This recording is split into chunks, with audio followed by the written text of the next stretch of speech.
For instance, our wedding was in Jamaica and she refused to take the kids. And I know that they all had felt some type of way about that. Like, we don't understand. You're going to get married and you're not bringing your kids.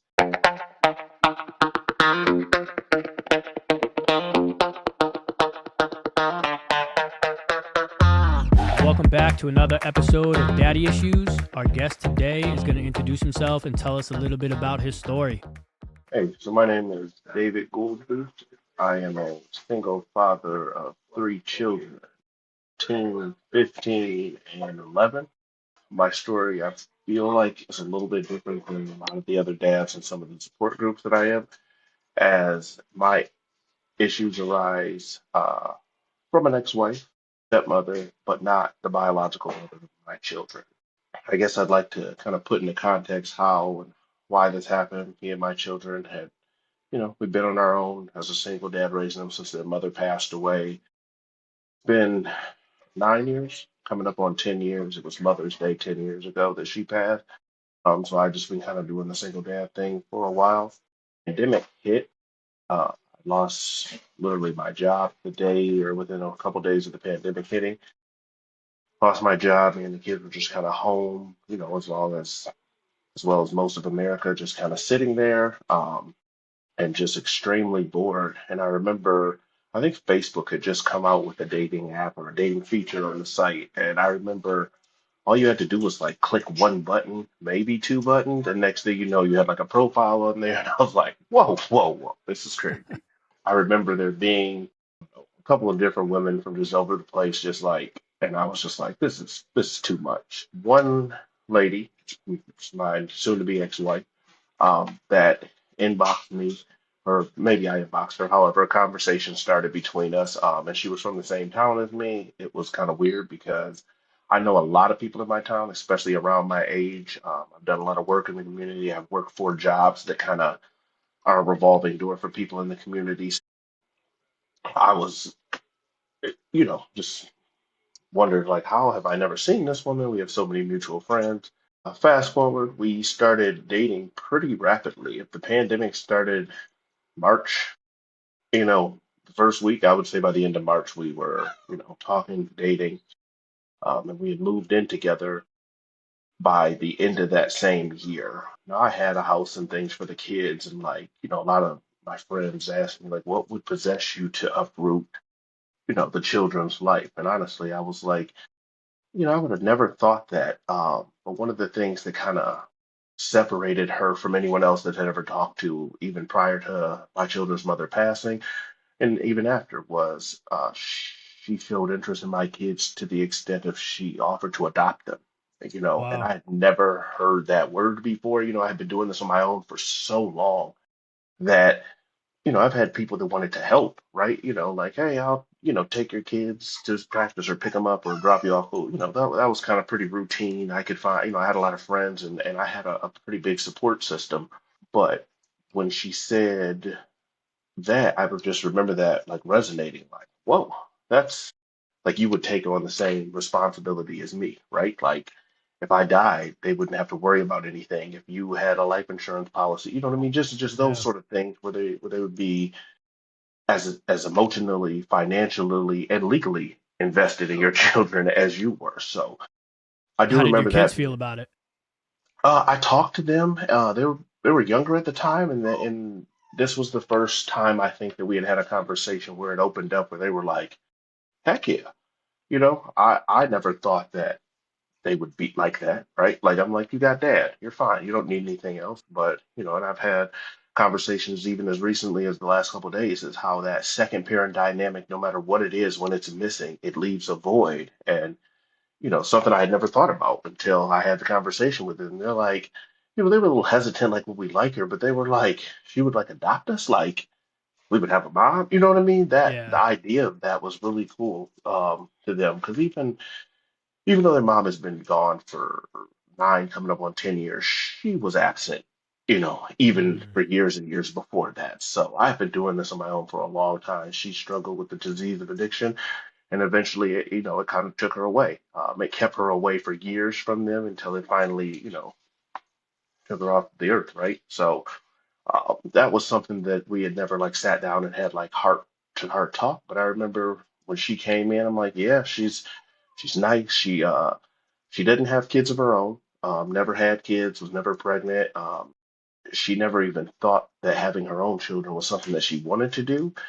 But she knew that she wanted to be involved with children somehow. And she was the youth director for a predominantly African American church in our town. So she had a lot of experience just, with kids in that aspect. That was kind of something that was like, hey, okay, this is this could work. Maybe this is a sign. Maybe, losing your job and the world shutting down, you had to lose all that for someone to come in and be like, hey, I'm here to help you with your kids, but not help, but like, Yeah. take on a legal responsibility, right? It's contract binding. It's way deeper than just, hey, I'm with you, and then when I leave, I Yeah. never see the kids again, right? So that and it happened fast. It did. It was like I said, the pandemic happened in March. We had, finished our lease and moved in with each other by end of that year, I want to say. We proposed in 2021. Don't quote me on this. I'm kind of putting this in context because I feel like I'm going to share this, and, a lot of people knew me, and you'll kind of see why at the end of the story. But a lot of people know of us in this town, know who I am. We've been here a while. My parents are pastors, but I have to put this in context. It's the first time I've even shared my story outside of, I think I counted yesterday, 6 people that know me. Just, obviously when divorce happens, especially when people are pretty uh infamous, for lack of a better term, in a town, there's a lot of just things like, oh my gosh, we saw the rise to the top and then we saw the fall. So, unfortunately that kind of breeds followers, and it breeds things. But I've heard the rumors and the things that have come back to me like, okay, this would be the first time that I've ever shared my story since this happened outside of the courtroom and, my 4 or 5 close people to me, right? And two of those are, dad and wife. So um, I just think that that's what prompted me to reach out to you. It's like I will not only want to tell my story, I want to preface this like anything I'm saying, this can be fact checked. Yeah. I have receipts for everything. I know there's always two sides to every story. I get it, and I'm gonna make this one as close to the truth as possibly, and not say anything that I can't prove, whether it's via the people that live with me, you know, as witnesses, or documented proof that has been shown in court. So, we got together. We were, I think, proposed by that first year, married by May of 2021. So it happened pretty fast. I just remember thinking like, okay, somebody that'll be here to help the kids. I think the first time that I realized that it was going to be difficult, okay, we're not going to say that it wouldn't work, but it'd be difficult, was just how she reacted to just the kids being kids. Okay, so they're 5 years apart, so like they argue, but it's not like, I had siblings that are closer to my age, if you know what I mean. Like the Mm. argument from a kid that's 18 months apart, it's like we're competing for everything versus, 4 years apart. I think they're all 4 years apart. They're never in the same school. You know what I Yeah. mean? It goes boy, girl, boy. The boy is, he knows the girl is, the girl, we have to protect her. And then the youngest. So it wasn't. Now that's, my interpretation, right? But what I got from it is that those things would drive her through the roof. Like if I had to leave, I could never leave the children with her. Or Mm. if I had to leave them at the house, she would have to leave too. And it could just be something like, hey, I'm gonna go to my dad's house and do A, B, and C. Okay, I'm gonna leave too. And I'll be like, well, I don't want to leave the kids at home. You know what I mean? Right. Too much, which is fine. They're older. It wasn't a huge deal. It was just something I started to notice, right? Like, she doesn't like to be alone with the kids. Huh, fine, whatever. She didn't have kids. You chalk that one up. That was kind of something you note in the back of your mind, and you tuck it in your pocket.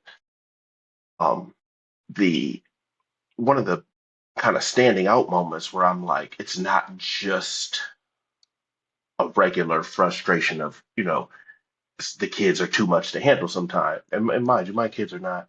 they're not disrespectful. They're not butt heads. They're not, you know what I mean? Those type of things, especially, I don't allow that, right? They've been raised by dad. So, um, we started a business. I started the business in 2020. So she was a therapist. She lost her job around the pandemic too. She was like the director of a youth center. Something happened, I believe.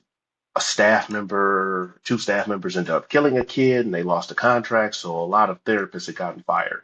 Mm, So she lost her job. I lost my job. That was one of the things that we kind of connected on in the pandemic. She took a job in a private practice. So she was doing like virtual telehealth therapy from her office at the house slash shoe room.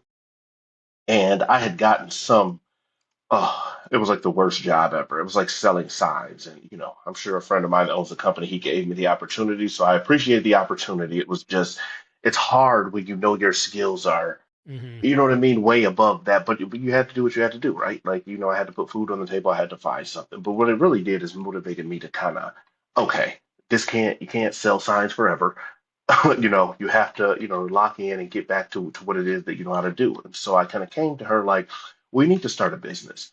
You're a therapist, you have your own practice, or you're working for a private practice. We're watching this guy pay you, and it was a decent amount of money. She was seeing 40 clients a week. And, that was roughly about $10,000 a month she was making. mm. And, in my mind, I'm thinking like, if he's paying you 10,000 a month, What's and he making? I'm like, hold on, this doesn't even make sense. So I brought the idea to her, like, let's do this. Let's just open our own practice. Why pay him? You know what I mean? Essentially, you're paying another guy 30% for something that I could do. Like, And it was let's all bring this money virtual, right? all virtual. I Yeah, think yeah. she met the guy one time, and that was on Zoom. So she, hey, met you at a Zoom interview and had her caseload filled up, sitting in her, back-to-back clients. I mean, it was pretty mediocre. It was like everything she had to do was on paper and then send the paper in. I'm like, there has got to be a higher level to this. And so I brought it to her. She's like, no, no, I just, she didn't really trust that I could do this. Now, mind you, I Mm, hadn't done it specific to this industry, but I had been doing this for different jobs. I mean, I was the manager at Flagship. I mean, I haven't had a higher level management position for a long time. So I've seen people do this just, in different verticals for years. And I finally like, well, how about this? Just let me do it. You know what I mean? And you keep your job and, right. let me have 5 hours or whatever it is. And then we can find other therapists. That way you never have to, worry about, taking a risk. That was more of her thing. It's like, this is security. He's going to pay me every month or whatever it was. And I'm like, oh, she's finally like, okay, that'll work. So I started the business. I developed the website for us. It was called the Jackson Healing Clinic. Got LLCs, got everything started, credentialed all of the both of it was only two at the time, so it was her and a friend of hers that worked with her at the Star Commonwealth building at one point. And he's like, sure, I don't want to actually see clients, but as having a social worker and a therapist on staff, that'll allow you to bring on limited license therapists and social workers, and they would be able to supervise, and that way you could, kind of grow the business that way. Cool. So I had two therapists to start and a website, some marketing material. So I, got an electronic health record, credentialed them with every insurance imaginable. I didn't leave any out because I just, I didn't want to condense myself to a small niche, right? So we And are you got still these. working for the I, signs and I doing am, this? I Okay, am yeah, still yeah, yeah. selling signs. Um, I was definitely still selling signs. I remember that being crazy. So I'm doing all this kind of on the back end after work or whatever, until it hit go. So everything's set. Therapists are in. She's given me, I think, 5 hours. He may have given me five. So I had 10 slots to fill. And once I hit go with having everything on like Google, if you Googled us, you would see our address, our website pops up for our SEO. If you type in mental health or therapist or anything like that, we're popping up in our region. So once I hit go, I'm like, okay, here we are. And I remember selling signs and the phone started ringing. So it was like a Google Voice number that I had on my phone. And I mean, this is probably day one. The phone rang. I'm like, oh my God, I started a business. This is my first client ever. It's That working. feeling was wild. So I like had to tell my boss, like, hold on, gotta step outside real quick. Sorry, Rusty, still love you. But I was like, I have to step outside for a minute. So I took this call and like, got all their information and scheduled their first appointment. And she saw the first client. We still to this day, we always joke about it. It was actually because our address was we used our home address, the SEO would have had people around us. So it was like a neighbor of ours that was Wow. calling looking for help. Okay, help. And so it was just kind of like, oh my God, this is really working. And I think by the end of that first day, I had scheduled two. And the next day I'm like, two more called. Then there's a no-show rate, so maybe only three showed up for that time. But within the week, those 10 slots were full. And I'm like, you see what's happening here, right? So she's like, okay, well, let me reach out to another friend that worked with us at the juvenile detention center or whatever, and lost their job too with them closing down. And of course, everyone's like, okay, you guys starting your little home business. Everyone, even my mom and dad, everybody Right. was like, oh, how's your little project going? Nobody like took me serious. They were Yep. just like, even she didn't take me serious. Like, oh yeah, it'll be, a nice little project, something for you to work on because you don't want to do signs. But she's like, I'm not quitting my job. I'm gonna sit in this office for 40 hours a week seeing these people. And I'm like, okay. And so she called a friend, and friend's like, well, I'm not going to quit my job, but I'll give you 5 hours. Okay, fine. So now I got 15 slots. Fill those up. I had hers filled up within, day one. Now, there was a time where I was actually putting people on waiting lists because I only had 15 therapists, 3 hours each. And of course, they didn't want the evening time. So they give me like whatever their day off was between the middle. And so after the third therapist got their first check, they just did the math. They were like, Well, you put some can more you time in. keep this referral source coming? And I'm like, yeah, this is what I do. Like marketing and stuff like that, that's not industry specific. If you can make clients call for a mental health clinic, you can make people watch a podcast, you could make, people decide to use your product that you're selling on Shark Tank, whatever it is. How do you appeal to your target audience and all the skills that I had, acquired over the years from different high level leadership positions. I was like, this is it. This is you finally getting to put it into what it is. It really did unlock some potential that I would have never known. Start Yeah. my own business. I was just going to start filling out resumes and find another good job or whatever. And so that therapist, and it just kind of spiraled, right? So that therapist is like, after a month or two of seeing that check and then seeing her other check, it just didn't make sense. Like I see five people here and I'm making $60 an hour, but I'm making $30 an hour here. It just doesn't make sense. So it would, and this is how I think we got up to 35 therapists, and every single one of them started this way. Wow. So this is not obviously, I just kind of jumped. I jumped from 2020 of December to, the end of 2024. However, just to put it in the context, that's how they would start. They'd have a job. They'd be like, I don't know. I don't really, you're a small business. Like, what do you know? People don't really trust that. They trust those Right. large name companies and they got benefits. And that was one thing I couldn't compete with. I didn't have benefits. These were all 1099 contracted therapists that worked for me. Fine. I knew the goal would be one day to offer that, but we had to, I had to grow the business first. So everyone would start off giving me 5, 6, 7, 10 hours of extra time. Maybe they wanted it as a second job. Like, okay, I'm a social worker. I work here, but I can also give you some time to do some counseling or therapy. 5 hours on a Saturday. I think I had people maybe an hour each night after work in the evening. So 5 days a week. Instead of working 8 to 5, they'd log in and see a virtual appointment 5 to 6. But every single person after the second check, you just can't argue the math. Like, you Yeah. give me 5 hours and you make what you would make at your job by Wednesday. And so everyone would just quit their job and be like, if you can keep me full, Yeah. it works. And so it happened like that. And so it grew. We'd have different fee splits for different people. We had interns, so people that are in school for counseling or social worker, they're looking to find out what are some avenues that I can do. A lot of people just go straight to DHS as social work and don't even understand that private practice is an option. So this thing grew. 2020, December 1st of 2020 was the first client. Okay, so together our tax return was like 100,000 together. Okay, maybe a little more. 2020 or 2021, it was about 800,000. 20 2021 was about 500,000. 2022 was about 800,000. 2023 was like a little over 1 million. I remember being like, whoa, I'm a millionaire, Texas. Like I just made my first million. Like I thought there would be like newspapers and stuff being like, "Congratulations to the Millionaire I Club." will It say, was within just 3 years, though, that is pretty incredible. it is, and I didn't Yeah, understand this until I kind of, you know what I mean, as I'm going along. I'm working. yeah. I mean, I'm in here. I'm marketing. I'm shaking hands. I'm at every mental health event. I'm at every school, letting them know we got therapists, we have options, we have things. And so I'm grinding, and she's still working her job, because I don't think she didn't trust it until 2022. After some sustained success, she's like, I can quit my job and we can just, I'm like, yeah. Like, I I've don't know been why saying you're this. locking yourself in this room every day.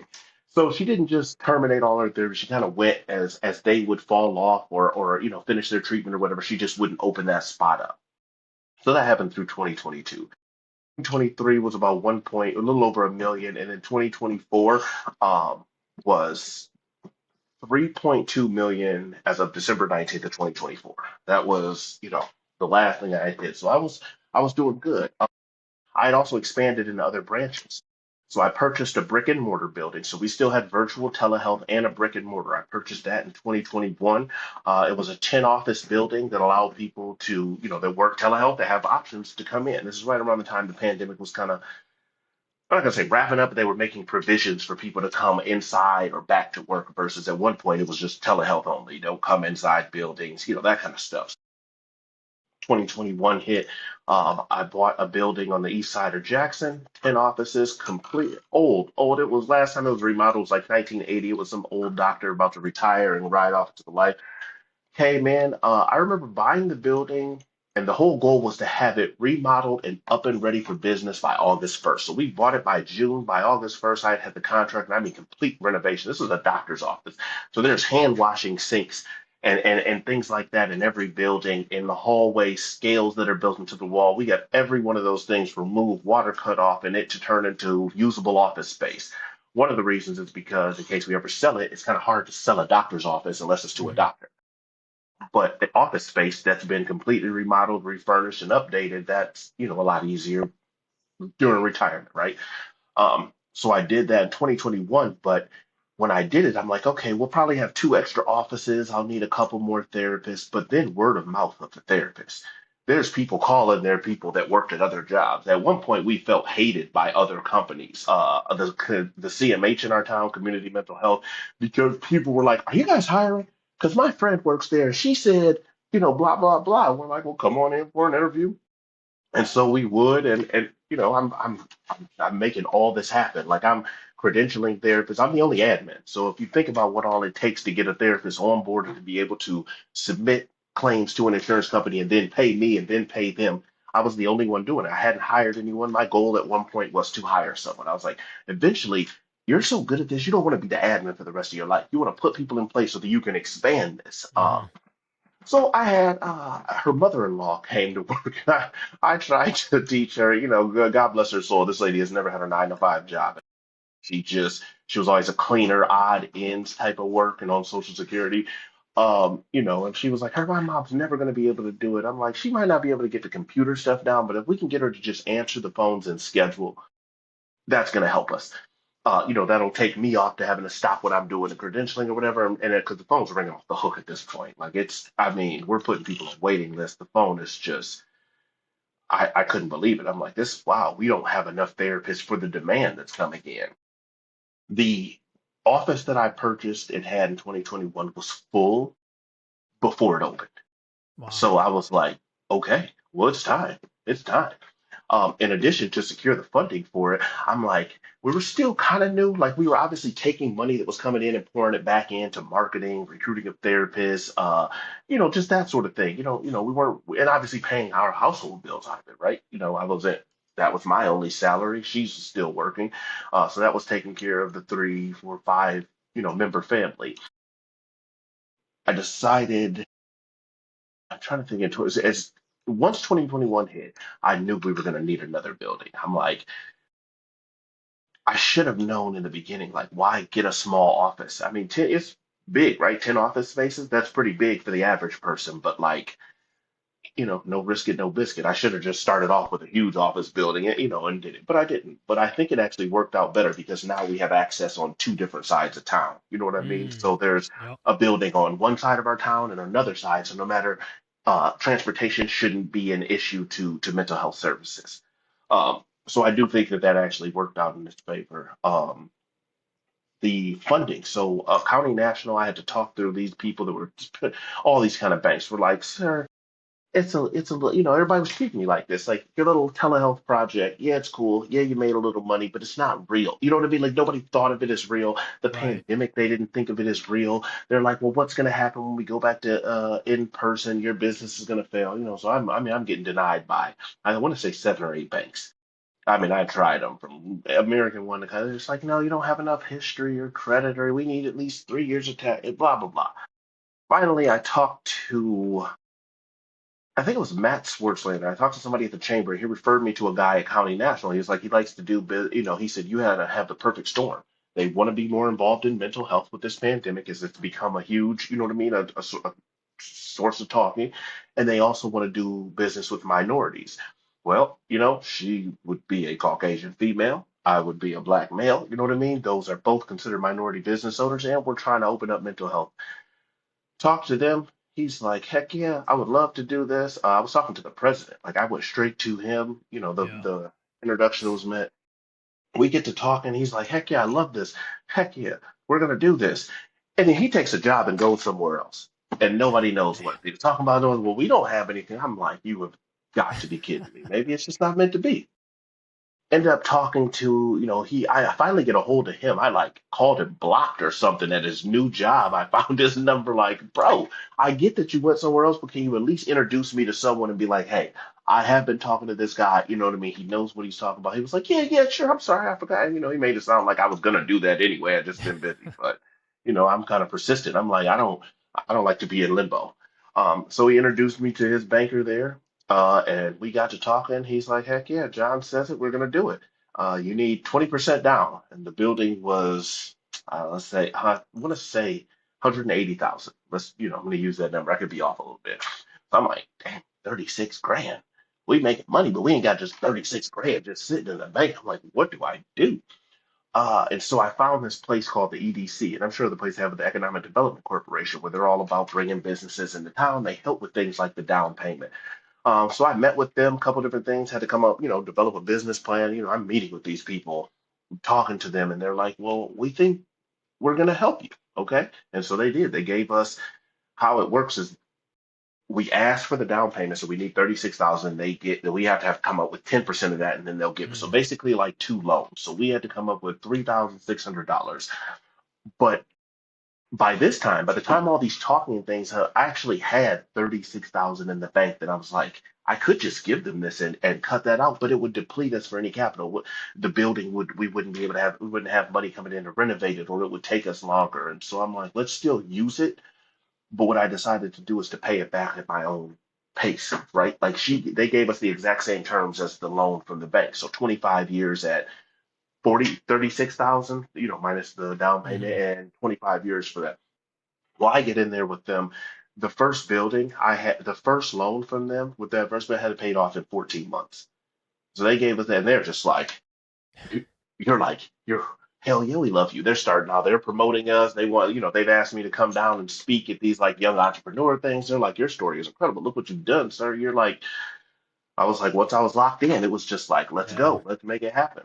So I want to say had the building about not even a whole year, about 9 months.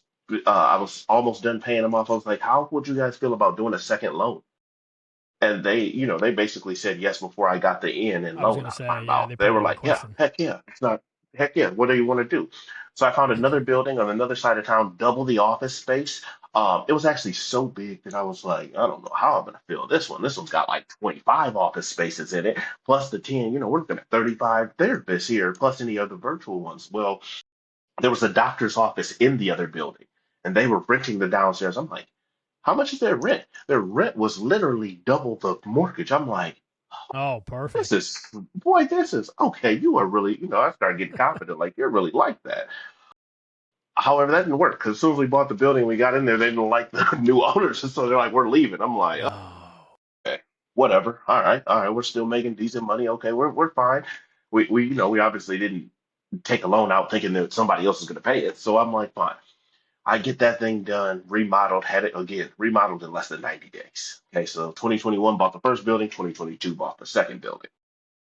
She's still working her job at this point. Okay, so this is just me in the trenches. Obviously I'd be like, hey, you have to take this day off because we got to go sign these loan documents. And she's just like, okay, I'm trusting that you know what you're doing. And I'm like, oh boy, I got, family to feed and everybody's trusting me. So, my palms were sweaty at one point, but we made it happen. I get the second loan for them. I by the by the end of 2023, I paid off all the EDC loans.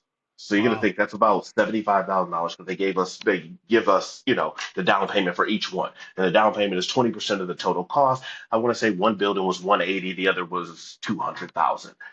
The other building was way bigger, but it was in what they would call, I don't know, the ghetto, for lack of a Yeah, better yeah. term. Maybe not the ghetto, but the area around it wasn't. So that's why the building, even though it was bigger and in the same good condition, just old and outdated, but worth more. So bought that one, same exact thing. Went to the EDC. I had both those loans paid off by the end of 2023. So about 80,000. So it's just that and remodeled them.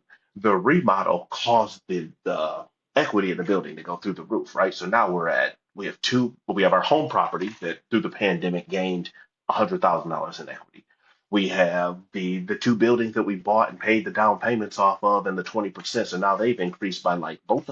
One was 60 and one was like 95% equity. Like one Mm. appraised at 180, the bigger one appraised at 180. We've remodeled the entire thing and then it appraised for like $460,000. Cool. You know what I mean? I'm doing really good things now. I'm like, okay, you are really, so now my confidence is through the roof, right? I mean, now at this point, we're living a lavish lifestyle, right? We're taking 7, 8, 9 vacations a year. I mean, we've been all over the place. The kids have passports. We've been on here. We're the expensive gifts and things. I mean, we're living a really, really good life. Like everybody, nobody can complain. Kids are ever. She's happy. I think when I met her, she had a Blazer and then a brand new Infiniti QX80, and then she's like, I don't like that, and then a G-Wagon. You know what I mean? I had like a 2014 Denali, and then I bought a white Escalade, and love the Escalade so much because I had actually had one maybe like 10, 15 years ago, and then I ended up with an Escalade V, Corvette with the new body style. I mean, we were living a good life, right? Everybody. Uh, the problem was in there, I had the resentment from how she didn't like the kids kind of it forced me to not want to be home a lot. And I think that's what drove a lot of the success of the business, right? Because okay, this is getting frustrating because the only way that I can get time with my kids is if I remove them from the us situation. Hmm. And my son was at that time entering high school, which, I still have some regrets for that, but she didn't like to do family things. For instance, our wedding was in Jamaica and she refused to take the kids. And I know that they all felt some type of way about that. Like, we don't understand. You're going to get married and you're not bringing your kids. You Yeah. know what I mean? It wasn't a money issue. It was just, no, I don't want them. We invited our parents, but obviously, that's an expensive vacation. Like, we kind of just did the due diligence, but, so I'm kind of rewinding back. So I kind of gave you the overview of kind of how the business, but now I'm going back. So we got married in 2021 in May. It's almost a year after we had met. So I just remember those things sticking out. Um, the other thing was, and I'm going to use correct words, even though I don't really talk like this, maybe if I'm talking to my friends, but like there wasn't any intimacy at all in our relationship. And I mean it all. I mean, like, if we added the number of times that we were intimate, including on our wedding night, which never happened, maybe in 5 years, 12 times, 12 to 20 times. I'm gonna In round it five up. years. Wow. Oh, and I mean from fellatio to intercourse to anything that you can think of that I'm Yeah, talking yeah. about, less than 20 times. And so I didn't acknowledge this until I blew up, right? So I was like, I'm just over this. But like I feel like each time it was just breeding resentment. And instead of like addressing it head on, I'll be the first one to be like, instead I kind of dove into work and schedules. So it eventually got to the point where my schedule was I would go to sleep at 8. My alarm would ring at 4. I'd hit the snooze button once or twice. By 4:15, I'd be up. I'd get ready for the gym. All the kids would be up at 4:30. We'd walk out the house at 5. We were at the gym by 5:15. We would work out. So my son played football. My daughter is a pretty soccer star. Freshman year, made varsity. Looking to play college. So we'd be in the gym by 5 a.m. This is 5 days a week. They go, they take a shower at the gym. I'd go drop them off at school. I would play basketball as well, and then I'd go to the office.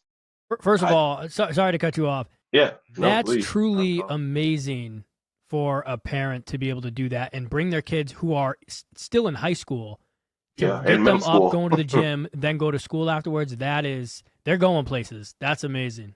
Yeah, and then they've been doing it so long, they stopped complaining like that. That's just what they did. And I'm sure they have horses. I hated it sometimes, but like, my son's got to the point where he was like, I missed it. No one's Hmm. forcing me to go to the gym because now I'm in college and I just have to do it on my own. And I'm like, yeah, I know.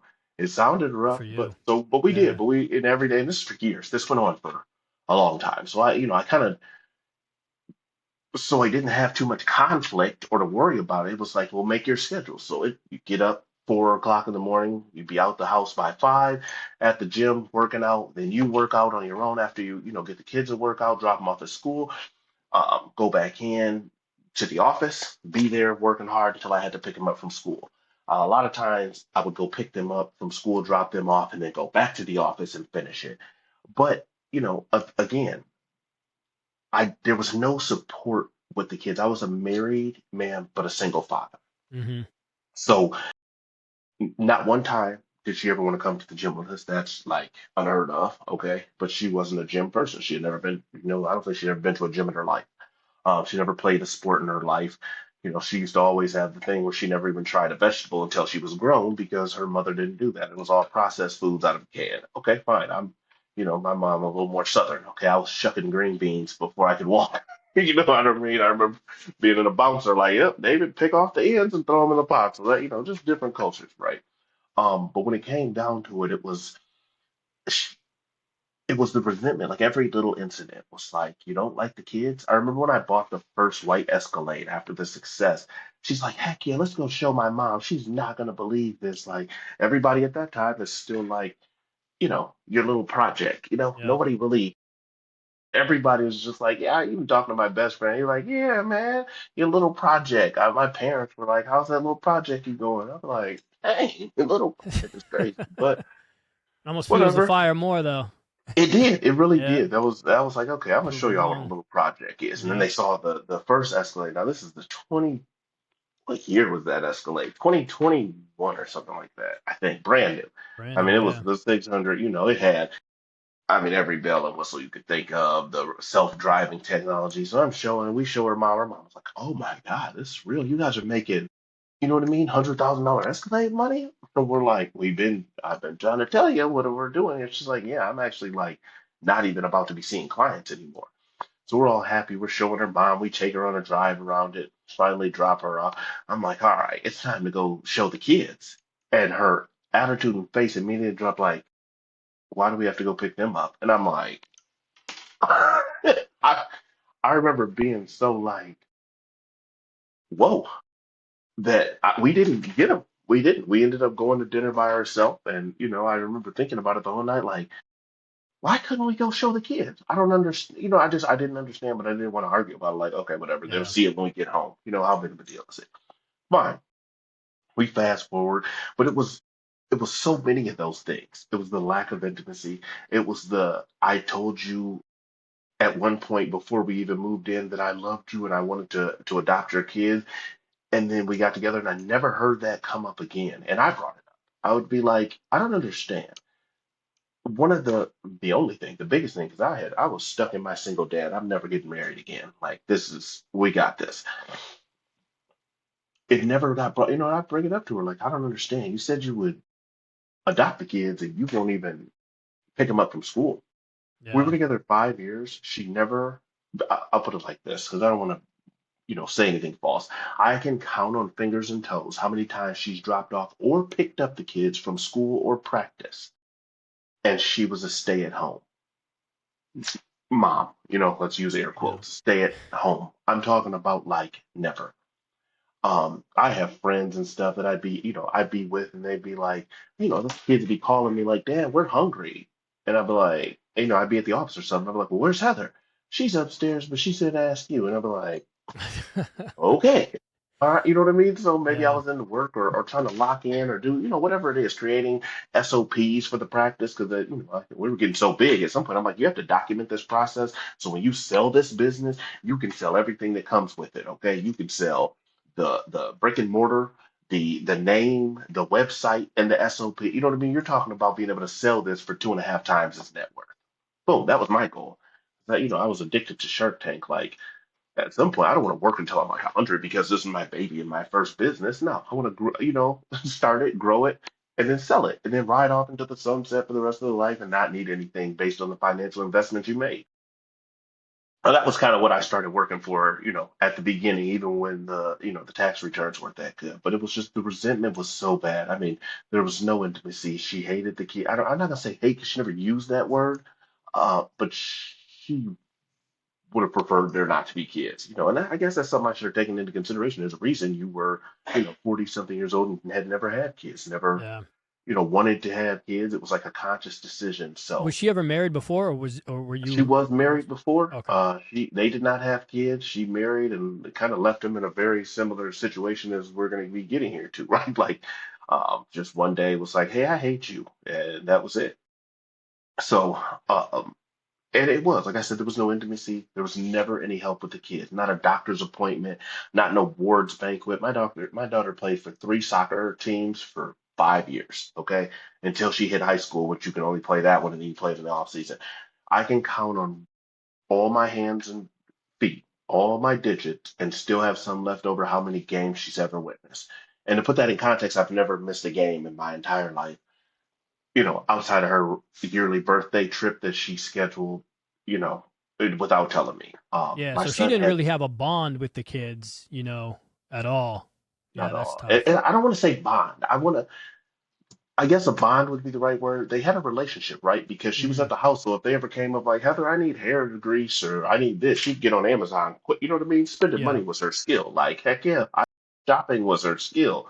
Buying things, planning vacations, that's where she excelled. So, like, if it came to spending money, she was, heck yeah. We went on a family cruise, which I had to force her to let the kids go. It was just going to be a carnival cruise. I'm like, no, we're not leaving the kids on Christmas Day to go on a cruise. So all the kids come on a cruise. She gets sick. This is 2022, Christmas of 2022.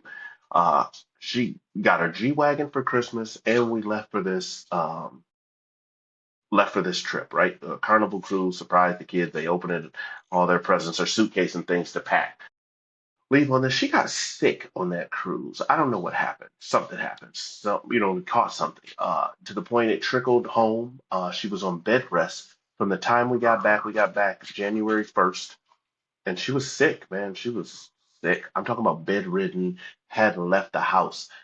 This is from January 1st, February 12th or 13th. I remember it was right around Valentine's Day. Month and I a mean, half. we're talking about like we're bringing her food, we're having to, bring her clothes. I'm talking about she did not leave that room. She was super, super sick.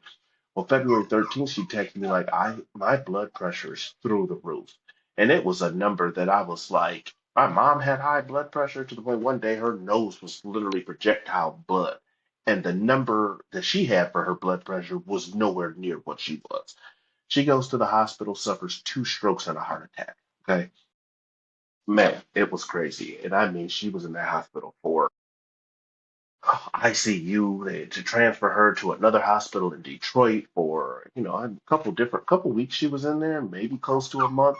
I'm there every day. So I have to, go down to the hospital, be with her, come back, take the kids, and manage both, right? She's in the hospital, but there's kids. I didn't really have any I had a support system before her, but obviously after that, you kind of friends Hmm. dissipate and things like that.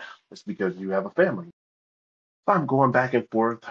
Me, her mom, and her cousin are just taking care of her. She gets out the hospital and she's still on bedridden. She suffered. I mean, she had to have people come to the house. She had these appointments that were weak. I mean, this was a year-long ordeal to be sick from Wow. one point. And me and the kids were taking care of her. We did. We no one can ever take that from us. Like, and no one ever left her by her bedside. There wasn't a day that she didn't get visited in the hospital. In that same, I bring that up to say that I have a son, my youngest son, who suffers from asthma, and he's been to the hospital way too many times. My daughter suffered from it as well up until she started playing soccer, actually. I think that kind of strengthened her lungs, but I mean, she's died twice, been survival flighted on a helicopter. So it's pretty genetic, and my son has it. Wow. But I said that to say he's been in the hospital since I've known her 5 or 6 times, and she's never one time seen him in Wow. the hospital. Like, this is the relationship. This is where the resentment started to come from. Each one of those things as an isolated incident, it's just that's what it is, right? Isolated. Like, okay, you didn't want the kids to go on here to the trip. You didn't want them to see the car. You don't want to help me pick them up and stuff. Isolated individually, those are just like, whatever, my wife doesn't help. But collectively and over the course of, Yeah. these 4 years, and it's kind of where the resentment is. I remember I don't remember the exact breaking point, but I remember one day I'm like, there's no way I'm going to do this forever. There's just no way. I'm married, but I'm a single dad. That's not okay. Because I was a single dad before I got married. I'm Mm-hmm. working. You're a stay at home. I'm trying not to be like, you know what I mean? You stay at home. I'm not going to say you don't do anything because you are a therapist. So you have like, some skin in the game, but there was no help with the business. There was no help with, you know, even buying flooring or picking. I'm doing everything. I'm busy. You don't want to go even after her strokes and stuff. She never wanted to work out. I mean, I remember her like being one of the first meals she wanted. Let's say March after her strokes, and the doctor was like, "Okay, your blood pressure medicine is now. I want, I don't know, just greasy. I don't know whatever it was." And I'm like, Right. Jumping back that's into what that. just killed you, right? Yeah. Yeah. You never worked out. You never had a vegetable. Consequently, you had 2 strokes and a heart attack. The doctor is telling you that these things can be solved by exercise. And she's like, nah, Yeah. I And don't that's a care. young age too. She's at a young age for that stuff to Very, happen. very Yeah.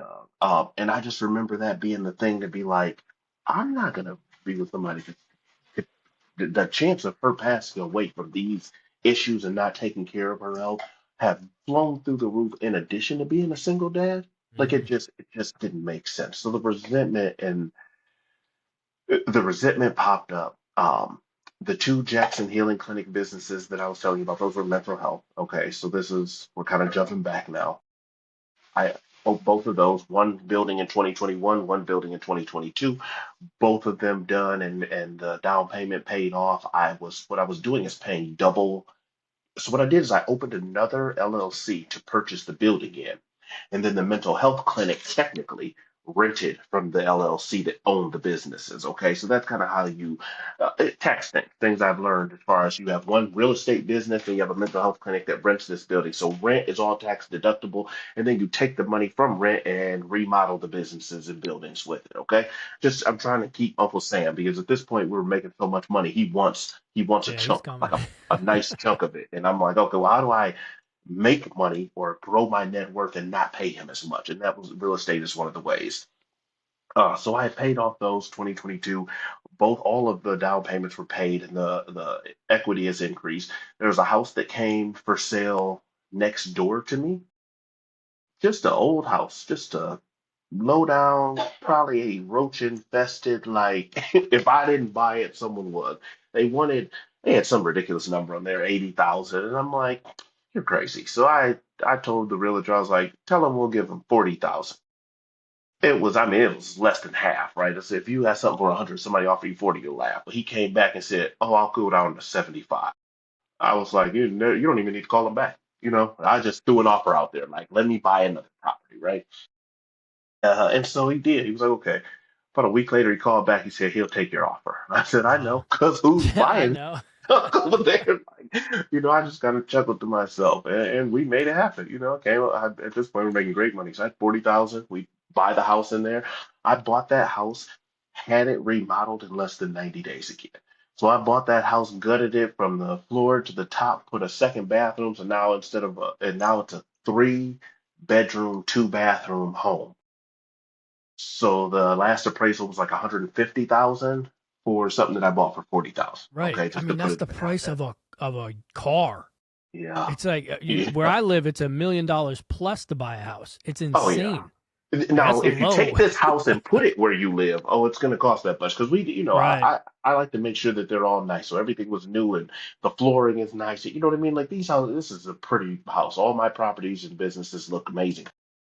So I bought that house and I'm like, I'm not gonna be a landlord. That's not what I want to get into. Like that was not my goal. So I was like, you know what? As an extension of the mental health, I'm gonna open an adult foster care home. I have, I've gotten pretty good at this. So now I started a nonprofit where I was the president. I appointed a board of directors, and then I opened an adult foster care. And I had never opened and done anything with that. I knew a couple people in my town that owned them, and I reached out to them like, "Hey, give me the sauce. Like, I want to do this." And people are like, "No, I'm not telling my secret of how I." And nobody would answer my call. I couldn't. I was trying to pay somebody. I remember offering to pay somebody to just sit down and answer some questions with me. Like I knew what questions I needed answered to make it happen, but they wouldn't. Fine. Again, just like when people kept calling it my little project, I'm like, well, this is the fuel. So I taught myself how to do it. Went through the licensing process with her, and now that home was a licensed adult foster care home. So now I've got a mental health clinic, a residential home, another mental health clinic, and an adult foster care home. Okay. I'm getting pretty big now. I need admin help, okay? Because I'm the only one Yeah. doing all this, right? I'm like, okay, it's finally time to make, because everyone else that had been hired makes money for the company, okay? All the therapists, they bring in income. Admin people do not bring in income. Except you directly, right? Like, you get where I'm going? Like, you get the views, right? So everybody that you bring on makes the money, in a perfect world of how podcasts work. But if you had somebody that was just doing the admin and setting it up, that'd be taken from your profit. And Right. so that's kind of where I was at with it. Like, okay, it's time. But I didn't just want anybody like a secretary. I already had her mom answering the phones, like, doing kind of little stuff like that. But she was mostly cleaning. That was her. She kept those buildings clean. A guy that I had worked on a couple projects with just years ago, right?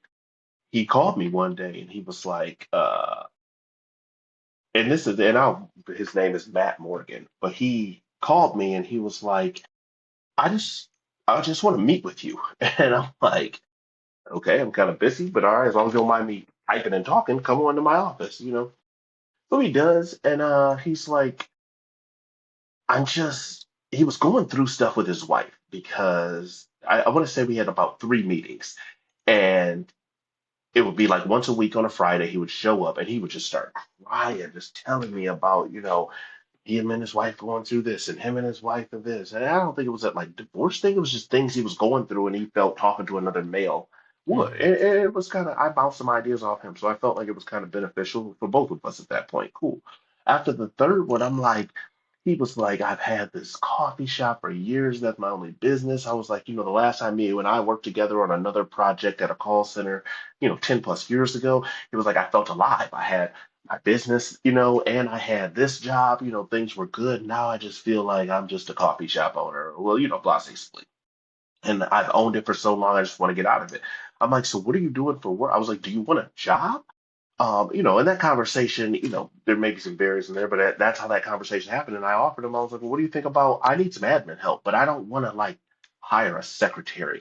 I want somebody that can come with me on this journey because this journey isn't just a receptionist for Jackson Healing Clinic. The Mm-hmm. journey is this guy is clearly a good entrepreneur. He has, you know what I mean, now dabbled in multiple different businesses, and I need someone that can help me develop processes, scope of practices for every practice that we do so that when we sell the business, there's a book that be like, here's how you run it, here's how you operate you know what I mean? And you can Yeah. hand me, in my mind, I was like, somebody's going to give me 20 million and buy everything at one point. I just got to get to that point. And it was happening, right? So he took the job. He worked for me. Him and I partnered for a while. It kind of helped me, with the paperwork stuff, kind of the stuff I'm like, I want to do this. I don't want to do the paperwork. And he was pretty good at that kind of operations background. We both were. So it helped to have him in there. Throughout him working for me, kind of helping me with this, developing these practices for the mental health clinic and things, he decided he wanted to, uh, he started talking about, he owned a Big B Coffee. Okay. It's a coffee franchise. I don't know if there's one out. Where are you from? New Yeah. Hampshire. I haven't heard of it. Okay. Yeah. Okay. I don't, they're in a lot of places, but I do believe they're kind of over in the Midwest. Um, pretty popular coffee franchise over here, and he's owned one. He's owned one for 20 something years, man. I mean, him and his partner had done it, and he was like, we want to, we want to sell it. And I'm like, no, I'm not in the business of buying coffee, but I'm in the business of making money, right? And so that was kind of my thing that I found that I was good at. So I'm like, let me see your financials. And this conversation probably 6 months to a year. Like, I don't just want you to sell me no junk, no beater, bro. Like, what is going on with that business? I don't even drink coffee. So I had me and the banker that were kind of like, if I ask the banker, they give it to me, right? Yeah. They're like, Yeah. heck yeah, sure, whatever you want, sir. You clearly know what you're doing. And so yeah, so we went through his financials, we talked to his partner, these things came on, we kind of came up with a price, and I bought the Bigby. Wow. What I did is because I had created so much equity in the properties, the bank just gave me a 10-year term loan and leveraged the property. So, I mean, there's, a couple 100,000 in our residential, couple 100,000 in the first property for the Jackson Healing Clinic, couple 100,000 in the second property. And then that house that I just bought in cash, even as the AFC, there was no lien against it. So they took that as collateral, gave me a check and was like, heck yeah, go buy the Bigby. And so I went and bought a Bigby franchise. So by April of 2024, I now own a residential property, two mental health clinics, an adult foster care home, and a Big B Coffee franchise. So I mean, these are just, every year things are happening. This is how, the income kind of that I stated in the beginning went up. At the same time in 2024, towards like October, November, I bought my dad's childhood home. So I'm one of Wow. 10 kids. So this is a huge home, like 6 bedrooms, 4 bathrooms, a third floor, a basement that could be finished. This is huge, and that was going to be the next adult foster care home. So that was, kind of the mission that I was on. Like, okay, two mental health clinics, two adult foster care homes. The Big B Coffee came with uh, it didn't have a full kitchen like Friars, but it came with there was a Big B coffee, and next to it was like thinking like a Subway sandwich shop that had been in there for 20 years. So this was I obviously remodeled all of these every time I buy, you know what I mean, and Yeah. remodeling these. So I remodeled this so that had leverage that I was working on. I was going to make that into an ice cream parlor. So kind of complement the coffee and ice cream out the same building. So now you got two restaurants, two mental health clinics, two adult foster care. I kind of felt like that was my max. Like, okay, two it out. And then, what's next? And these are low risk, high reward investments, clearly. Hmm. The Big B coffee, I bought it in April, and by December of 2024, it made like 900,000. So mind you, so I put on say, that's kind of the context. So I've done all this work as being a single dad, never missing a soccer practice, never missing a pickup or a drop off, never missing a game, not having any help, taking care of a sick wife for over a year. You know what I mean? No intimacy in your relationship, no help with your kids, while still, I mean, a 4 a.m. regimen to go to the gym with your kids. Like that was my life. That I just gave you 2020 till yeah, I don't do 2024. 2024, I had finally blown up. I remember this this is a while, but she scheduled a uh a vacation. It was like her birthday. She always, hey, tomorrow we're leaving to go to Timbuktu. You know what I mean? I'm like, oh, where the heck are we going? Okay, well, we're gonna fly into Boston and go drive up Cape Cod and Yeah. all these up. I went all the way up there. Okay, and That's so where I'm that's like, where my Boston's my neighbor. okay. So About an yeah, hour I was away. actually, Yeah. yep, I was just there probably just a year ago, last October. Did some whale watching and stuff. I just remembered on that vacation being like, I like to travel, but this sucks. Like, I can't do this forever. I don't have help with the kids. I have grown, the resentment is now just, oh yeah. Like she'd plan a vacation and I'd have to figure out what to do with the kids. Otherwise, I'd have teenage kids home alone for a week. You Right. feel what I'm Right. saying? Teenage kids home alone for a week. I mean, we've been on a vacation where the police have called because they were out Oh. doing God, they're teenagers, nothing outside Yeah. the norm, but just they were doing them. But I'm like, if my dad and my mom passed away during this time at some point, so it was just my dad. If he wasn't able to like come watch them or come check on them, then it was just open. Then there's just be kids home for a week, Hmm. teenage kids just home for a week, knowing that their dad is nowhere near to catch them. Yeah. And these things would cause resentment. I'm like, I don't feel kids should be left home like that. My parents went on vacation without us, and my aunt would come, and we hated it. We were like, "Oh my God, is Auntie Carol Yeah. coming to stay with us?" Like those things. But I didn't have that type, and she didn't care. It was just like, whatever, we're going, and the kids be home. Yeah. So eventually, after that last October, and the kids are home, and I don't remember what happened. Something got broke, somebody got hurt, somebody snuck out, somebody stole a car. Just teenage, like heck yeah, they're gone, woohoo, you know. And if something happened, I want to say maybe my son got into an accident. I don't know. There's so many things happened while we were gone that I'd be like, are we going on another vacation for a week, and the kids are just home alone? This is crazy. But I just remember being on that vacation and being like, this is it. I'm not, Yeah. I can't fake this anymore. I don't want to do this anymore. So we got back, and I don't know, it was around Halloween, between Halloween and the first couple of weeks of November of 2024. I told her I wanted a divorce. Okay. Wow. So there was a lot of preface of what's happened. And then I was like, it is. I knew that there was going to be some, you know what I mean? Some frustration for the divorce. I figured it would all be to me. Like, I hate you, so I'm going to do for you. It was This divorce journey has been the wildest thing I've ever experienced. When I tell you this, you may have some questions. I'll be the first person to start and be like, hey, if you want to inbox me, if you want to, you know what I mean, fact check any of these things, please feel free to. Um, what happened was December 19th of 2024, I took my daughter to school that day. My son's in college at this point. He's going to Grand Valley State University in Michigan. Cool, graduated one. He's in college. My daughter, starting freshman year, I picked her, dropped her off to school, picked her up from school. We get home, and the locks are changed. And I'm like, you can't do that. I'm like, maybe I'm missing something. And I remember calling her a couple of times and she didn't answer. I was like, okay, well, she ain't never not answers. So this is clearly malicious. This is like I Yeah. locked the door and I'm not talking to her. So I remember sending her a message like, "Are you crazy? We live here. You can't kick us out of our own house." I said, we better have. I remember the phrase that made the next step happen. I said, if we don't have keys by tonight, I'm going to rearrange our bedroom. She took that and got a PPO order. Mm. The PPO order was so wild. The PPO order banned me from going into all of the properties I own. It made no sense. My office was at our building. So I'm like, And this is crazy. is all of your business, is that in your name or both of your names? Yeah, some are just in my name and some Yeah. are in both. None are in her name. None Right. at Right. all. Right. This wasn't her. But yeah, it listed all the properties. I mean, even the ones that she had never been to, that I was, Right. like the adult foster care home or my dad's home that was getting remodeled. I didn't understand it. So I'm like, well, where are we supposed to go? So I get served with that PPO on a Friday. Okay, I'm at my office at the mental health clinic, meeting with the staff. I used to have a weekly meeting for them to catch me up on to-do items, things like that. I get this, and I'm like, I, I literally found a lawyer after I heard the guy was there to serve me.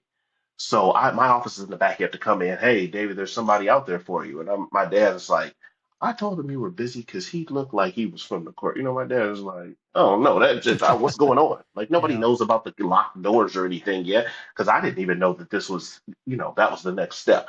I just thought she was like mad. So the he left a card. It was the process server, and I had someone else call.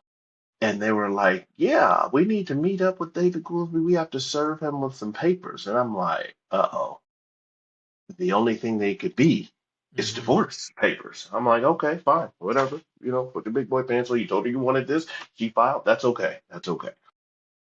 Start calling for lawyers because I'm like, I don't, I need a lawyer. You know what I mean? Like, I called somebody that I know works at the state bar in Michigan. Who do you recommend? Who could take it? I called this, she gives me somebody. I called him, and this was his fault because he didn't know how crazy this divorce was going to be. But he was like, heck yeah, I'll do the whole thing for 7 grand, 8 grand, whatever it was. Oof. I'm like, heck, say that. Paid right now. I got that. You know what I mean? Paid him. He's like, okay, have to call the process server back and tell him to serve me. And he's like, he calls him back. He was like, He calls me back. He was like, the process server says he cannot serve me. He has to serve you directly. He says, as a lawyer, that only means one thing, that there is a PPO involved in this. He says, so hurry up Mm. and go get your stuff before you're served. So I like jet out the building, pick up the kids. We're at the house like, this is at 5:40. Jetting out the house, we get the kids. I'm like, guys, it's crazy, but we got to get as much stuff as we can because after work, they're going to be here soon. Like they're going to be So here. not only does that kick you out of the house, but it's essentially kicking the three kids out of the house because obviously they're going to go with you. Listen, let me tell you how crazy it is. She put the kids' names What? Oh, specifically in it. wow. It Wow. wasn't like by default the kids had to come with me. She made Oh, sure that okay. their names they were not allowed in there either. Wow. I said that's when I'm like, oh my good Lord, you hate these kids, Yeah, don't she'll you? do anything at this point.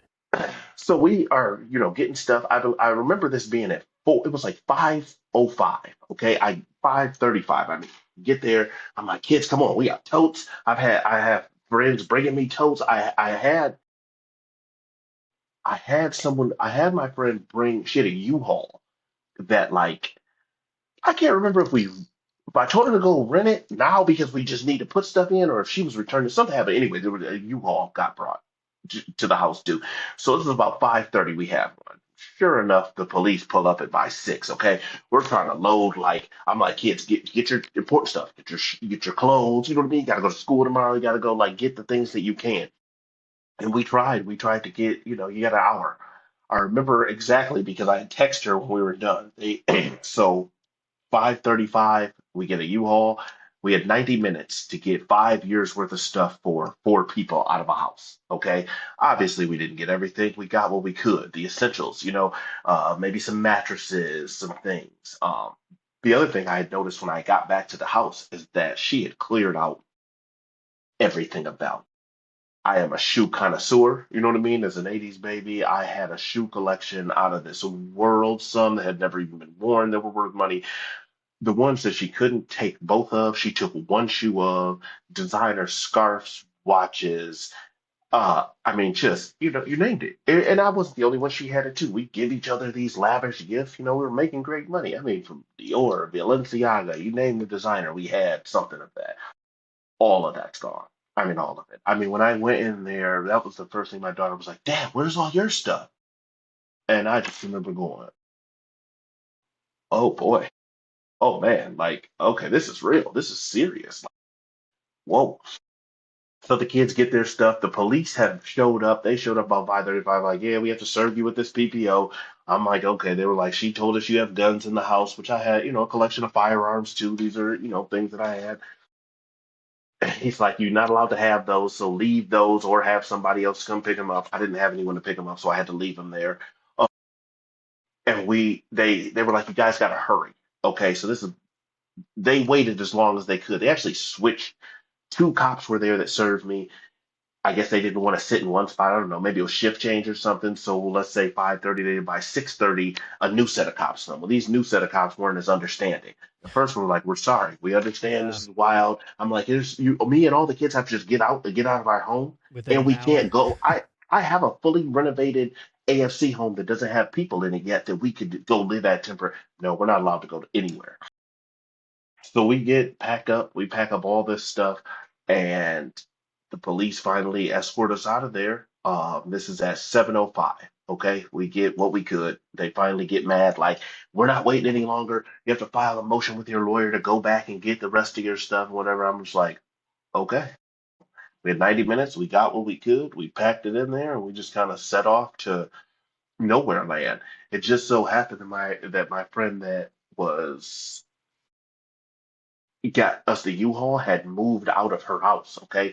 The landlord was actually coming in to clean it and take pictures like the next day. And calls him back like, hey, I'm not moving out, or, something to the extent of like, hey, I'm not. So it was like, well, we're going to have to put this stuff here, and this is nowhere near the home, nowhere near the school. We're 20 minutes outside of town somewhere. I mean, it was ludicrous, but we're here. So now we've got a PPO order. In addition to the PPO order, the very next day, there is an ex parte motion signed that bans me from accessing any of the business bank accounts. Wow. So, as someone that grew this, I am now not allowed to go to the properties. I am not allowed to touch the bank. She took those two documents and submitted them to every system that we have, from QuickBooks to our electronic health records to the Medicaid to the insurance company systems, and got my access removed from everything. So, essentially, the CEO of a company got fired But without is indication. she now trying to run these businesses that she knows nothing about?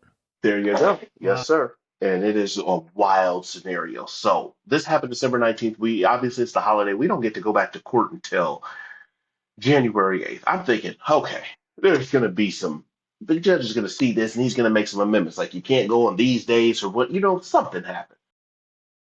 January 8th comes around. She has a forensic accountant come. Now, when I heard the word forensic accountant, I'm just like, uh-oh, that sounds like somebody knows what they're talking about, right?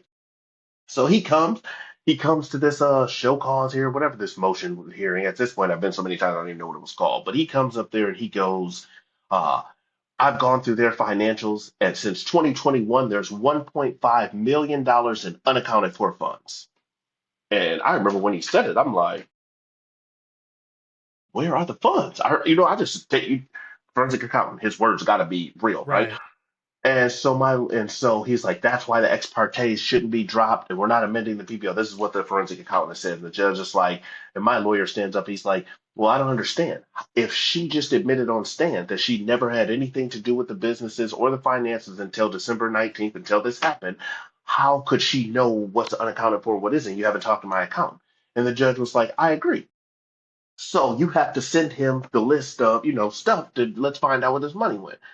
I'm like, okay, so they scheduled the court date for, let's say, 4 more weeks, 3 more weeks out. Okay, so now I got January. I'm like, okay, fine. Didn't happen in January. You just got to make it till February. As soon as I get that list, I go home. I start going through, like, Yeah.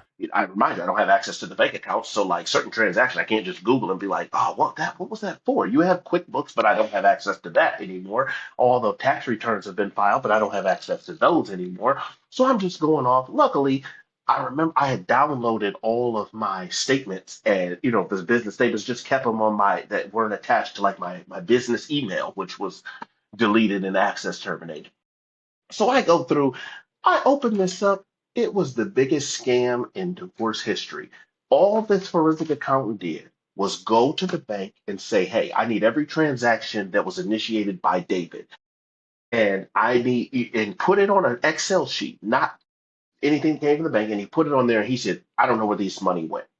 Now, Mm, mind you, these years we've already filed tax returns for. yeah. 2021, 2022, and 2023 at least, we had already filed tax returns for. So what do you mean you don't know where it went?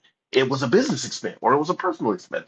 So I'm going through, of the 1.5 million. The first thing I noticed is, before I got access, before my accounting practices took me to QuickBooks, I was paying all of the contractors via cashier's checks. So they would always get paid on the last Friday of every month.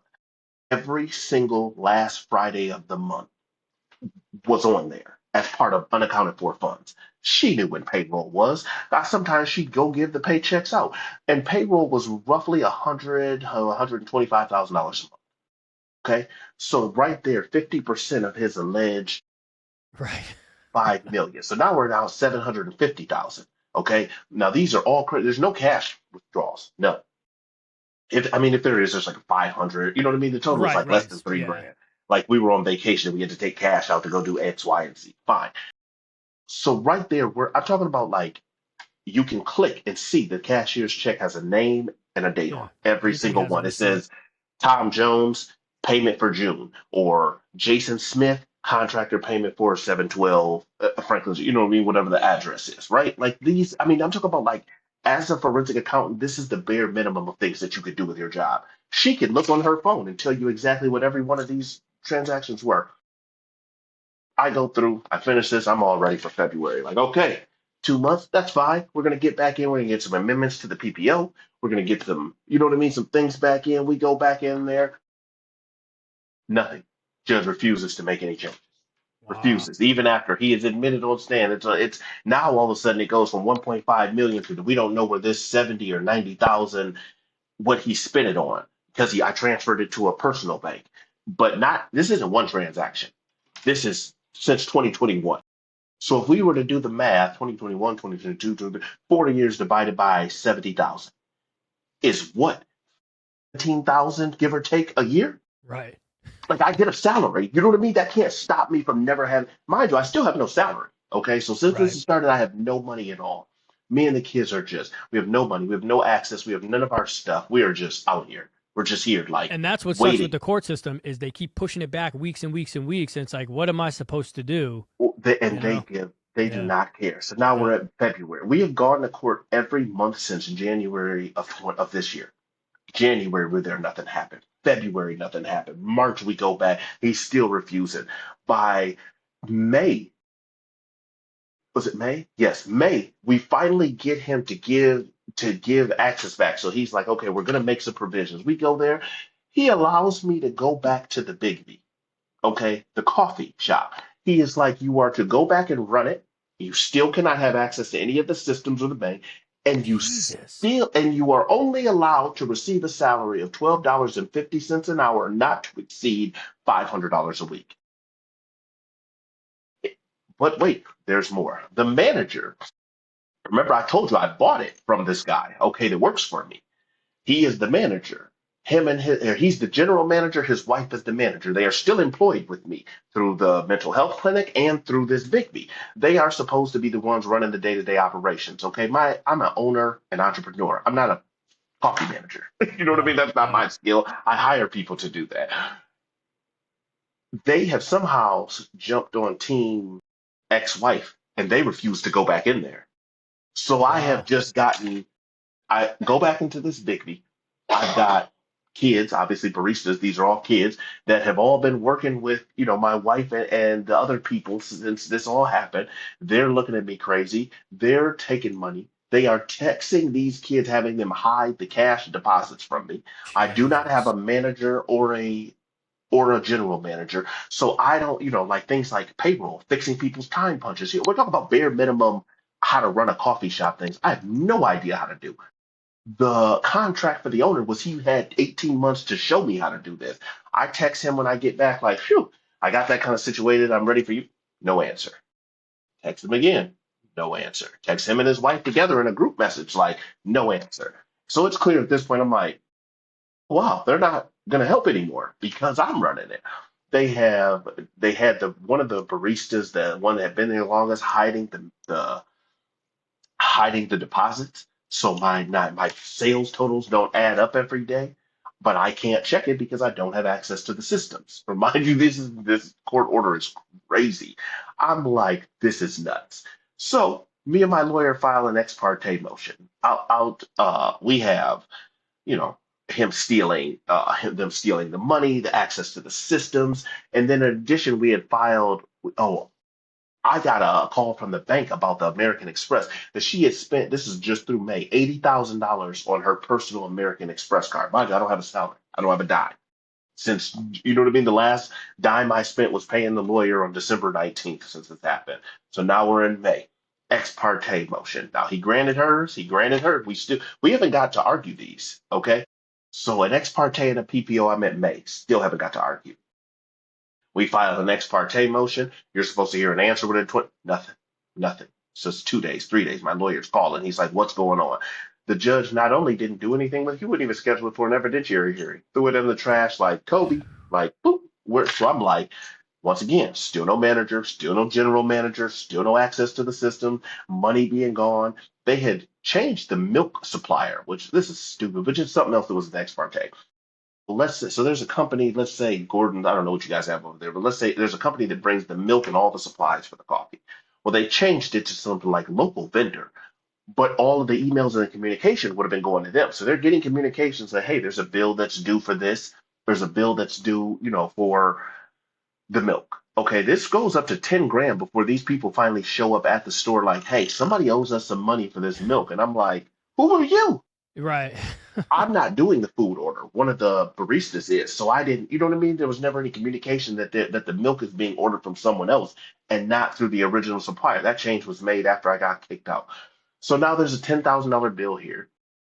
In addition, I got screenshots of all the bank accounts when I left. So when I left, there was $10 left in the line of credit that was to redo the big B, $25,000 left in the actual coffee shop bank account. When I got it back, line of credit's gone. There's $400 in the account, 80,000. So all of this is in the ex parte. Okay, throws it in the trash. We hear nothing. We go back in July. We go back in May. We go back in June. Nothing happens. We go back in July. Nothing happens. We go back in August. Nothing happens. I finally, with all the things I think it was September court date, an article comes out about my judge, and you guys can read it. I posted it on there where he's being investigated by the Judicial Tenure Committee because of because the things he's doing to me, he's doing to other people that have gotten substantiated, and they've now filed a complaint against him. I'm like, oh, thank God, I'm not Right. It's crazy. not just I'm me. Yeah. thinking, I'm just like, I'm asking my lawyer, like, you went to school all these years and you can't rationalize why this has happened, why we can't even be seen on on the PPO from 8 months ago or an ex parte. He's like, sir, he had me on phone with other lawyers of his, like, they just didn't understand how he could legally justify not paying the CEO a salary Hmm. or firing him from his job. Nobody could. I'm calling other lawyers. I at one point took out like a Klarna, whether you can pay as you go. I did that for this lawyer service, thinking that my lawyer was an idiot, Yeah. and maybe I needed another lawyer. They come in, they can't figure out nothing, and I owe them 12 grand or whatever it is. I didn't have any money, but I figured if they could come in, help me and get a salary, then I could pay them. I didn't tell them that. I made it up on there. No, they come in, they're like, we don't understand why he's doing this. He's just doing it. I file a complaint with the Judicial Tenure Committee, and we file a motion for him to recuse himself. We're citing everything: the delaying of motions, the unethical use of ex parte motions, there's a slew of things that he's done. Of course, he laughs and denies it. Yeah. Okay? Throws that's no September something. I'm trying to look at dates. Something. Now, mind you, all of this stuff, I have to preface this again. I have receipts for all of this. Anything you question, let me know because I have a file so big. So he denies that motion, goes straight into their motion to take the Big B back from me because they're like, well, he's got a $10,000 bill on the Big B. He didn't pay the rent. I'm like, yes, the money isn't in here. I am getting stuff stolen. In addition, I am still learning. Think about throwing a brand new manager in and just say doing it. I know how to Hmm. own it. I know how to buy it. I know how to fix it. I know how to sell it. I know how to, you know what I mean? Like I'm the Yeah. owner, not the manager. You hire people for that. However, the people that would train the managers, they're working for her, refuse to come back to work because, for whatever reason they hate me. I still haven't found that out yet. To this day, I have no idea. Me and this guy go back 10 years and now he hates me. So it is what it is, whatever. She's got had time to talk to him. He tells that motion, he's like he listens to both arguments on that side. No, I ain't just still isn't for the PPO or the ex parte that's kicking me out. This is just because they want to take the Big B, the coffee shop back from me, which at $500 a week and I live, 10, 15 minutes away, I'm almost like, well, I don't have the tools to run it. So the judge listens to both sides of the argument. He's like, well, there's not enough information for this. He said, no, for me to make a decision here, we're just going to have to argue it at trial. Boom. So he sets trial, November 17th. I'm like, fine. I haven't had a salary, a dime. Me and the kids are facing eviction. There will not be a single present under the tree this Christmas from me. I mean, like, it's, to make $2 million last year and hey, it makes zero this year. It's like a wild something that I'm just trying to figure out. And I'm looking for a job now, just trying to figure it out, right? So we get the trial date, right? November 17th comes. Me and my lawyer have met 3 days prior. We're ready. We got receipts on top of receipts on top of receipts. Like, if the judge makes a horrible decision, I'm already ready to appeal it and to take it because as soon as you do that, we're you know what I mean? You can't be unfair with proof. Hmm. November 17th comes, I'm there. My lawyer is sick or something. He calls and now the judge has to reschedule. And he's pissed because that Judicial Tenure Committee complaint is forcing him to, I guess how I've understood it is he's using all of his vacation in the month of December and January, and then he's just going to retire. That's to avoid, you know what I mean, Yeah. that entity that's on his butt for all the things. And mind you, the complaints in the article aren't even specific to me, but they're exactly what I've been going through. It's crazy. So I filed another motion. 4 days after my lawyer has to reschedule, he grants another ex parte motion that not only takes the Big B back, takes the $12.50 an hour salary that I was allowed to receive I think I got it for 12 weeks, 16 weeks, something like that. I mean, it was. wasn't enough to do anything. I was paying my Right. landlord to keep him off my butt. Like every week I'd get that and just give it to him. Like, please don't evict us. We're and he'd be like, what's up with this court date? I'm like, nope, the next one's gonna be it. And I've been telling Right. people the next one for 12 months and nothing's happened. Nothing more So frustrating than that. God yeah, damn. that was just a couple weeks ago. So now we're out of this. So then there's another thing. So the judge is gone, right? There's an interim judge coming in. Nobody knows what's going on. I guess he's going to retire and never come back. And then my lawyer dies. This was just this. It's been a week today. No, yeah, Damn. So it just a happened. week today, and my lawyer dies. I got that like you have got to be kidding me. The lawyer that's behind him, everybody has to have like a backup. He's from BF Egypt somewhere way up north. And he's like, yeah, this is way too complex, too complicated, and I'm not taking it. I'm just going to let you know. And he said, I can't technically refuse it, but he's like, I'm putting it like this. I charge you 15 grand just to file an ex parte. I was gonna And say obviously, I you're don't gonna have have to any. pay. Yeah, you're gonna have to pay another Exactly. person. And so I don't have a dime. Whereas the money for my lawyer, he probably shouldn't have, but he's like, I'll do the whole thing right now, 7 grand, you give it to me. And Right. he was stuck. He was locked into that contract. So as it stands right now, I have not received a salary. I have not gotten to go back to the home to receive any of our personal belongings to which I've assumed she's thrown away or, destroyed everything of value. The kids still missing everything of value.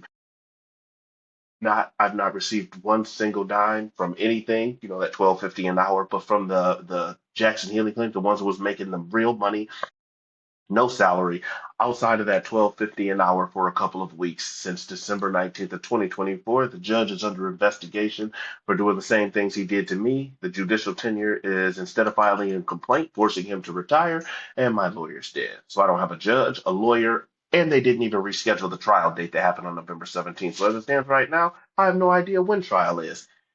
And with an interim judge coming in, we could be looking at December 19th of 2025, and I still be having the same conversation with you while still not having a salary, while still not have been seen on a PPO, an ex parte, watching him use the ex parte to grant her everything under the sun that she wanted for a business she never had any, on record, has stated that she never had anything to do with.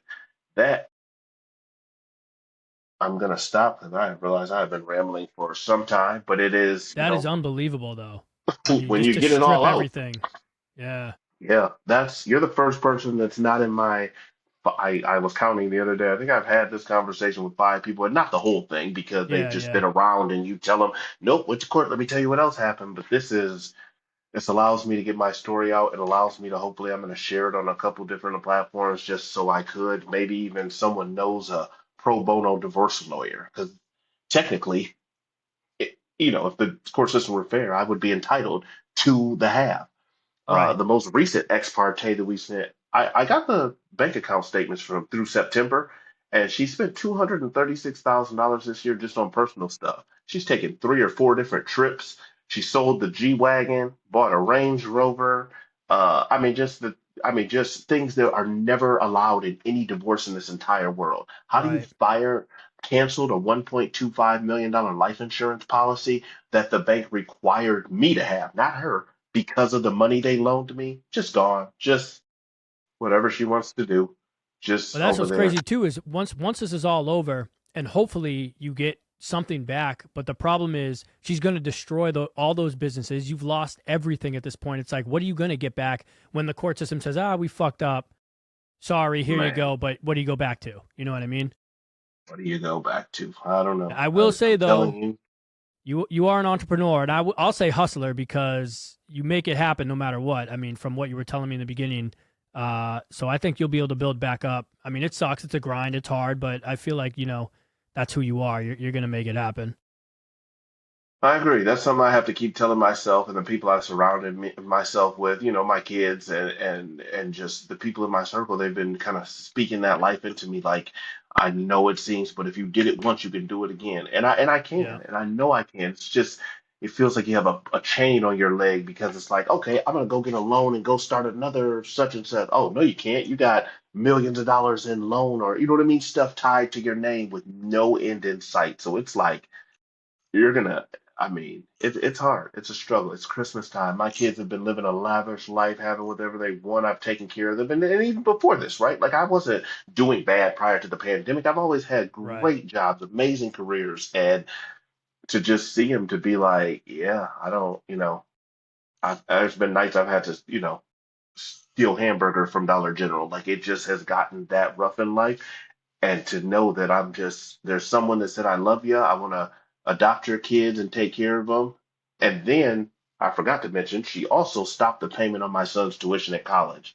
So he Oh got kicked out damn. of school too. I mean, I was paying that.